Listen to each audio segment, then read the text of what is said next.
One day, an elderly woman stumbled upon a tiny, shivering kitten, exposed to the elements.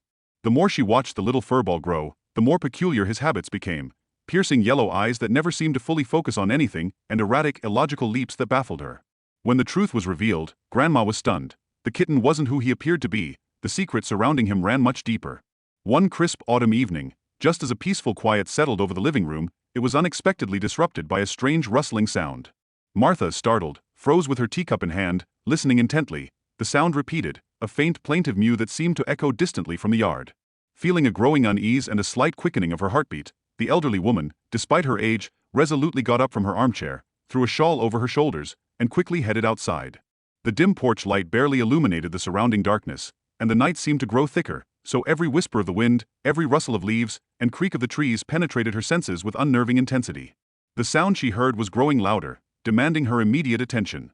Giving in to both curiosity and concern, Martha, that was the grandma's name, strained to hear the muffled noise and grabbed a small flashlight from a hook by the door. She bravely stepped outside, shining the bright beam on the dark steps, which cut through the night, casting long, slightly sinister shadows. Walking through her blooming garden, Martha listened for the unclear sounds until they led her to a sprawling oak tree in the back of the yard. Finally, the flashlight's beam fell on a tiny, trembling ball of fur huddled against the roots of the mighty tree. Looking into the kitten's frightened, wide eyes, Martha's heart seemed to melt with overwhelming sympathy. Seeing this defenseless creature, without hesitation, she carefully picked him up, holding him close. Feeling the cool, damp fur of her little companion, Martha felt a sudden gust of wind gently wrap around them both. Without delay, she hurried to get the kitten away from the chill of the night, right into the warmth of the house, as she was constantly worried about how harmful the cold was for such a small creature. In the modest shelter, Martha bathed the furry animal in warm water, catching his plaintive squeak that cut through the silence of the kitchen. Wrapping the rescued kitten in a soft blanket, she prepared warm milk for him, and he began to drink greedily, gradually relaxing and ceasing to shiver. That evening, the loneliness that had long accompanied Martha faded. Her days were filled with joy, as she had a new pet. She wondered what could have brought the baby into her garden, but was more happy about the sudden company she had found. The next morning, as the first rays of sunlight penetrated the room, new life shone with bright colors. The kitten, still unnamed, woke up stretching. Martha felt a surge of energy, deciding that it was time to get to know her find better. She carefully led her little-tailed friend outside, feeling that with the sight of the quiet courtyard, the world around her seemed to sparkle with new warm colors. Descending the familiar path to that very oak tree where she had found the tiny kitten, Martha noticed how starkly the yard looked in the daylight. The events of the night now seemed something mysterious. Next to the oak, she saw traces of a struggle and disorder among the fallen leaves. It was here that her tiny cat lay yesterday, and around it was a thin path that stretched to the very base of the tree. Apparently, the baby had to go through serious trials before he ended up in her yard. Martha, hiding in her familiar garden, pressed the foundling to her chest, overcome by an irresistible desire to protect this creature from any danger. She leaned to his tiny ear and whispered barely audibly, "You are a small explorer, aren't you?" The kitten answered with a quiet but energetic mew. He seemed to know this place exactly and felt apprehension mixed with curiosity. Without putting off important matters, Martha decided to protect her yard from potential threats. This new responsibility for the tiny traveler who had chosen her garden as a refuge lay on her shoulders. Returning to the house, Martha noticed how the kitten ran briskly at her feet, as if already claiming his rights to the new territory. From that moment on, the old woman realized that she could no longer allow the baby to be threatened. The former anxiety that lay heavy on her heart gradually disappeared, giving way to warm and sincere affection. The unexpected appearance of this little animal was the beginning of a new chapter in Martha's life. She gladly anticipated both the joys and possible difficulties associated with caring for a new four-legged friend who was already showing courage and an inexhaustible thirst for life. When the front door slammed shut behind them, a smile played on Martha's lips. The tranquility that seemed to be a constant companion of her days now imperceptibly gave way to exciting changes into which she was willingly immersed. That's how it sometimes happens. Life seems pretty complicated, but it is precisely in it that amazing gifts are sometimes hidden. Soon the kitten received the name Oliver from Martha. For the first night spent in a new home, the little brave man studied every nook and cranny with obvious caution and curiosity, and Martha, lying in bed, heard the soft steps of his tiny paws on the creaking wooden floor. Watching this fuss, she experienced mixed feelings, unaccustomed anxiety and at the same time tender care. Since Oliver needed to undergo a full medical examination, Martha, wasting no time, contacted the local veterinarian, Dr. Brown, and signed up her pet for an appointment. She noticed that Oliver, as if smelling the upcoming visit, behaved more warily. He then pressed himself to Martha's legs, then cast a suspicious glance at everything around. The good-natured Dr. Brown warmly greeted the guest and her furry companion, exclaiming cheerfully, "Well, who is this here?" Taking Oliver in his hands, He conducted a thorough examination. Martha listened with some excitement to every remark of the doctor. Oliver had faced considerable difficulties in his short life and needed particularly careful treatment. When they left the clinic, Martha felt relief. In the bag brought specifically for the kitten, now lay all the necessary things for him: special food, vitamins, and a small toy. On the way home, she told Oliver about her garden, about bizarre flowers and birds, as if involving him in a new, unknown world, which he had now become a part of. Every hour lived together made the kitten more confident. He cheerfully chased the sun's rays in the living room, causing Martha to laugh sincerely, a sound that had rarely sounded in her house before.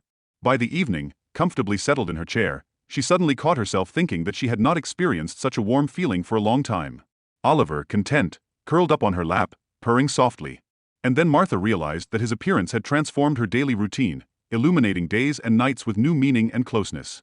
Once her evenings were spent in solitude, now they were filled with communication and quiet, but significant, happiness.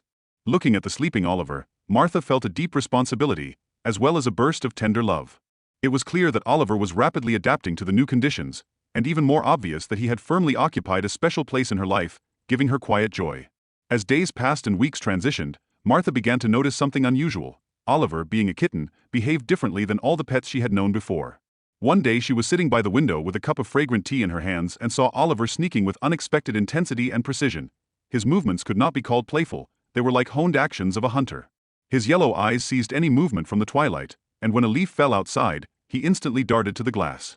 Surprised by such a sharp impulse, Martha felt a slight anxiety. Oliver's natural instincts seemed highly developed, and the caring affection with which he showered him did not weaken his inner wildness. He listened to every creak and sound, even those Martha couldn't hear. A special caution began to appear in his games, and although he deftly jumped for feathered toys, something in these movements frightened Martha. There was something incomprehensibly wild in the kitten. One winter evening, as frost gradually burned the glasses, Martha noticed that Oliver was demonstrating almost acrobatic movements. His squats and rapid lunges were striking in their perfection. Watching such manifestations, she wondered whether these strangenesses were simply quirks of a grown cat or testified to a deeper secret. Now that the evenings were getting shorter, and the fire in the fireplace was burning brighter, Martha's anxiety only increased. Every day Oliver's behavior became more mysterious. Soon other details were revealed. One day, while in the garden, Martha noticed how he appraisingly watched the birds that scattered when she appeared. He did not play like most cats, but tense up, as if preparing for an accurate throw, if there was such an opportunity. Later, trying to entertain him with a new catnip toy, Martha was amazed at his indifference, but an ordinary thread from her sewing kit aroused much more interest in Oliver. As if he heard her movement through the fabric. Everything that had accumulated over the past few weeks made Martha realize that Oliver was strikingly different from the other kittens. This concerned not only his expressive appearance, wide fluffy cheeks, penetrating yellow eyes and a stately physique, but also the deep, innate essence. One evening, Martha was sitting opposite the fireplace, quietly admiring Oliver's shadow in the flickering fire. A question was born in her soul. What, Oliver? Maybe you're an unusual cat? Who are you? She whispered, hoping to hear an answer. The cat only turned around, glancing at her with a look full of incomprehensible wisdom. The next day, Martha's neighbor, Susan, dropped by. Seeing Oliver, she exclaimed excitedly, "This is an unusual cat. Have you noticed his look? It seems he knows much more than we can imagine." Martha smiled, but these words echoed in her soul with a new echo of anxiety. Soon she called Dr. Brown and described in detail all the strangeness she had observed. Upon learning about Oliver's behavior, the veterinarian offered to conduct a number of additional studies. Arriving at the clinic the next day, Martha watched with excitement as Dr. Brown looked at Oliver and frowned. "Martha, fur, eyes, the whole look. I have examined many cats, but Oliver is really exceptional," he sighed, showing both admiration and caution. "We will do some tests," the doctor added, "to finally make sure that he is not who we think he is." Leaving the clinic, Martha felt tension and trepidation at the same time. It seemed to her that something more than just a domestic cat was hidden behind Oliver's charming appearance. Answers to questions were getting closer, but Martha realized that these answers could turn her whole life upside down. Several agonizing days of waiting passed, when every phone call made her flinch.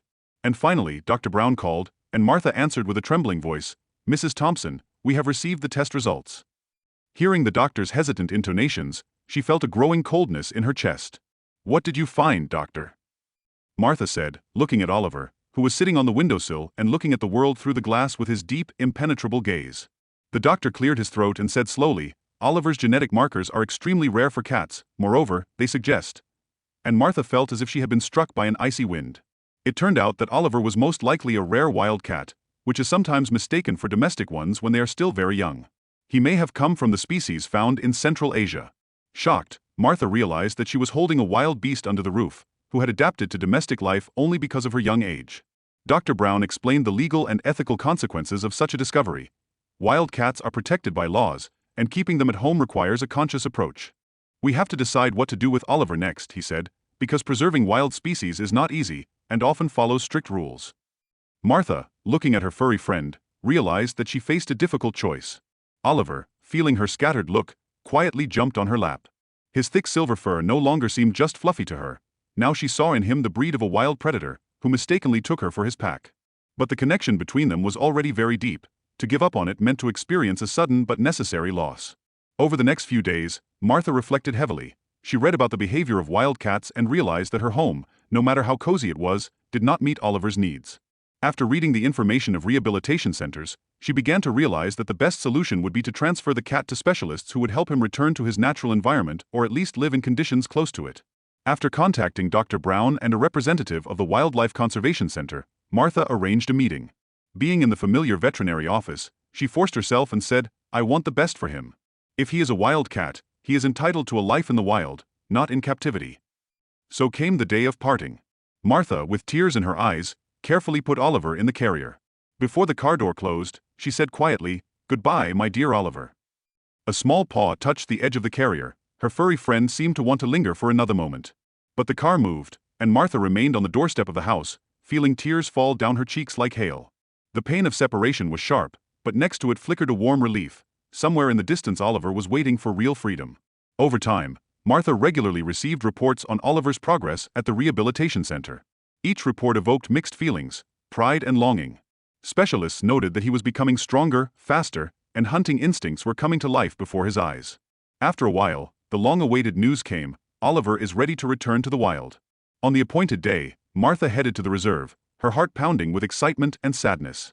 The staff met her and escorted her to a temporary aviary where Oliver was waiting. He looked majestic, his fur glistened, his eyes burned with penetrating light. It seemed that he was completely ready for a decisive step. When the employees opened the fence, giving him the opportunity to go to the open space, first he took a cautious step, sniffing the smells of free land, then another. All this time Martha looked at him with a quiet prayer on her lips. Suddenly, another feline figure flashed in the distance, and both animals froze, watching each other. After a second, they approached, as if recognizing a kindred spirit in a friend. And soon Martha saw how two silhouettes disappeared in the tall grass, dissolving in this pristine landscape.